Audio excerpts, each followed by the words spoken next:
The night was already too hot for Oakland. It was November 1974, and the arena smelled like cigarette smoke, cheap cologne, and something harder to name. The specific electricity that fills a room when thousands of people are waiting for something they can't quite describe but know they need. The Oakland Coliseum Arena was packed beyond comfort. People stood in the aisles, leaned against walls, pressed themselves into any available inch of space. The floor vibrated with the low murmur of a crowd that had been building toward this for weeks, ever since the tickets went on sale and disappeared within hours. Outside, scalpers were getting 3 times the ticket price and still finding buyers. Vendors moved through the parking lot long after the doors had opened. Nobody wanted to miss the start. This was not ordinary anticipation.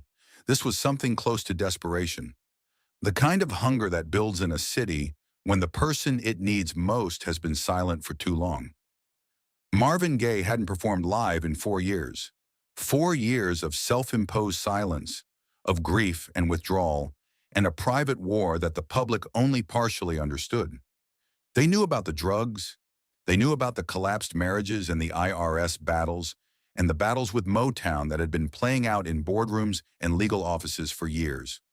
What they didn't know, what they couldn't know from the outside, was the specific quality of the darkness Marvin had been living inside, the particular weight of it, how it had changed the way he moved through a room, the way he listened to his own recordings, the way he looked at a microphone as if it were both a confessional and a weapon. He had come back because he needed to, not because the grief was gone, but because it had become the only thing he knew how to use. Because a man like Marvin Gaye, carrying everything he carried, could only survive by finding a way to turn the weight into something that could be given away. And a stage was the only place he knew how to do that. He walked onto that stage in a full-length mink coat and a knit cap pulled low over his eyes, and the crowd did not gradually warm to him the way crowds warm to performers who arrive with careful choreography and planned momentum. They erupted. Immediately, the sound hit him like a physical force, and for a brief moment before the first note, before anything, Marvin stood still at the center of that stage and simply absorbed it. He had spent years running from the world, and here the world was, screaming his name inside a building where the sound had nowhere to go but back into the bodies of the people making it. He let it wash over him for what felt, to the people watching, like a very long time. Then he nodded once, the way a man nods when he has been asked a question he already knew was coming, and turned toward the microphone. The band was tight. They had been rehearsing for weeks, working through the catalog, building the kind of muscle memory that lets a musician feel the next note before it arrives. These were not studio players assembled for a paycheck. These were men who understood what they were part of, who had listened to Marvin's records enough times to know that there was always something happening beneath the surface of the music. Something that the production couldn't fully capture, something that only came alive in a room with real people in it. The set moved the way Marvin wanted it to move, not as a greatest hits parade, but as a conversation, a series of emotional registers that escalated and dropped and escalated again. He sang with his eyes closed for long stretches, as if the audience were a distraction from something more important happening inside him. Some internal tuning that required his full attention. People in the front rows described the experience later as unsettling in the best possible way, like watching someone pray, like being allowed to witness something private that you had no right to witness but could not look away from. And then they got to Distant Lover. The song was from Let's Get It On, released the year before, and it was already a favorite, a slow, aching ballad about longing and separation and the specific torture of wanting someone who isn't there. On the record, it runs about 3.5 minutes. Clean, structured, perfectly produced. What happened in Oakland that night was something entirely different, and nobody in the room, not the band, not the crew, not the audience, saw it coming. Marvin started the song the way it always started. The band came in soft. His voice entered like something careful, something that knew it was approaching dangerous territory. The first verse landed exactly as it was supposed to. And then instead of moving forward, instead of following the architecture of the recorded version that everyone in that room knew by heart, Marvin stopped following the map. He began to improvise, not musically.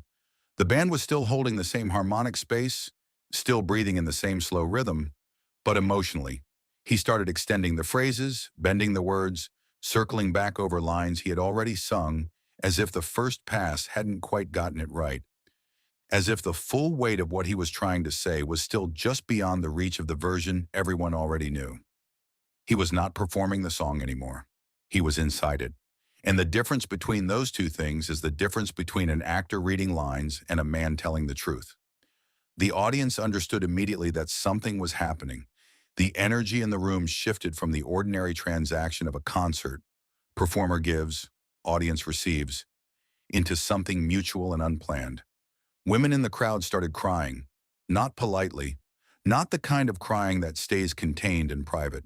Open, ugly, unself-conscious sobbing that spread through sections of the audience like a lit match moving through dry grass. Men who had come with their partners found themselves unable to speak. Some people pressed their hands against their chests as if checking to make sure their hearts were still in the right place. The crew on the side of the stage exchanged looks. The musicians kept playing, heads down, following Marvin wherever he was going, because wherever he was going, they understood that stopping was not an option. What Marvin was doing, though no one would have described it this way in the moment, was using the song as a container for something the song had never been designed to hold. Distant Lover was written about romantic longing, but Marvin in November 1974 was carrying 4 years of accumulated grief. Tammy Terrell, dead at 24. The partnership with Motown that had turned transactional and cold. A marriage that had become a legal document rather than a relationship. A body that was simultaneously celebrated and self-destructed. The lawsuits, the isolation, the slow erosion of the belief that any of it, the talent, the work, the sacrifice, was worth the cost of what it took to give it. The song became a vessel for all of it, and the audience felt the weight even when they couldn't name the contents. They were receiving something that had no clean category, something that lived between a performance and a confession, something that required no translation, because grief is the one language that needs none. 6 minutes in, the song should have been over 3 times. Marvin's voice had moved through registers it didn't visit on the album. A raw, cracked falsetto that sounded like something being torn open rather than something being sung. He was sweating through his coat. The microphone stand was slick in his hands. But he didn't stop.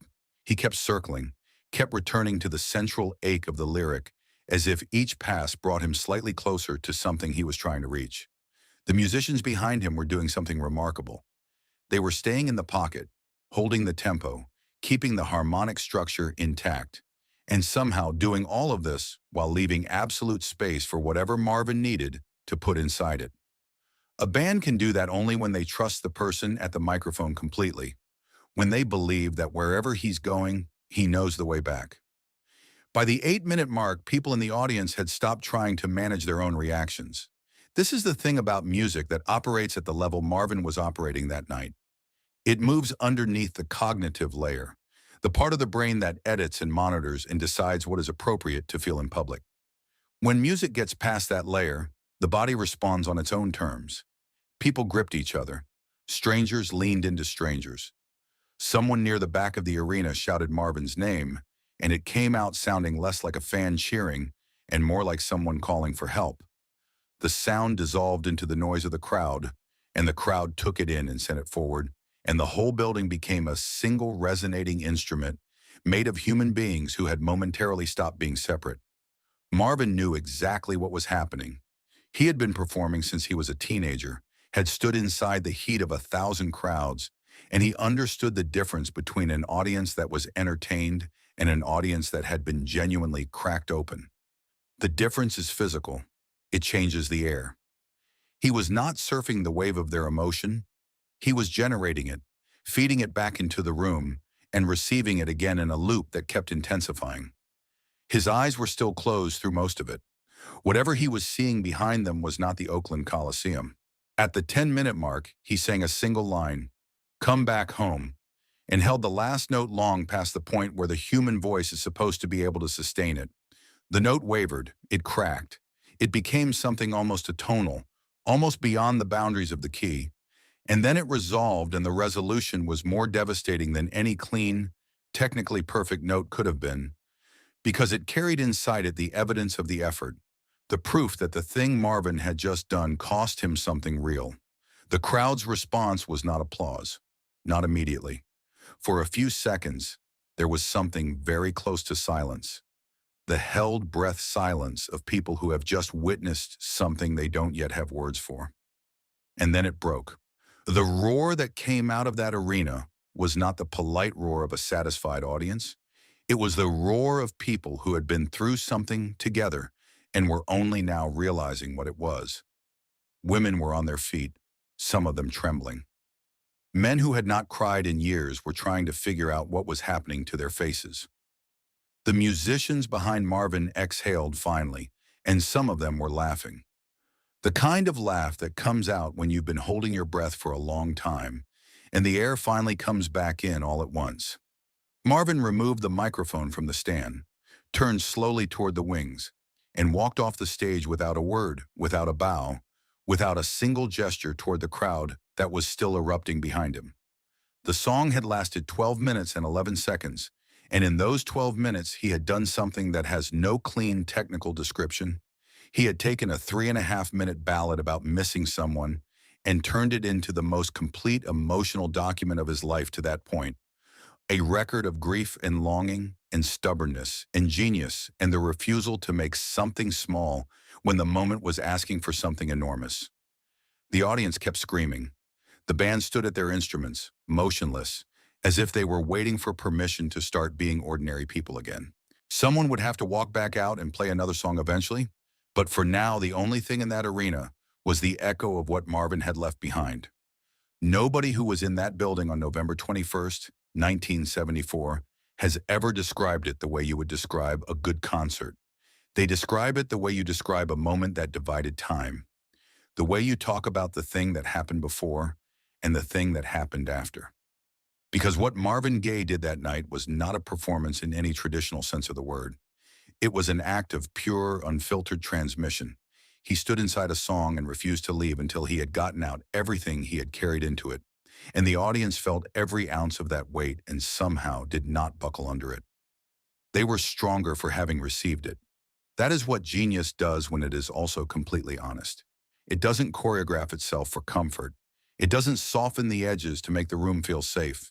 It doesn't ask you whether you're ready. It just hands you the truth and trusts that you can hold it.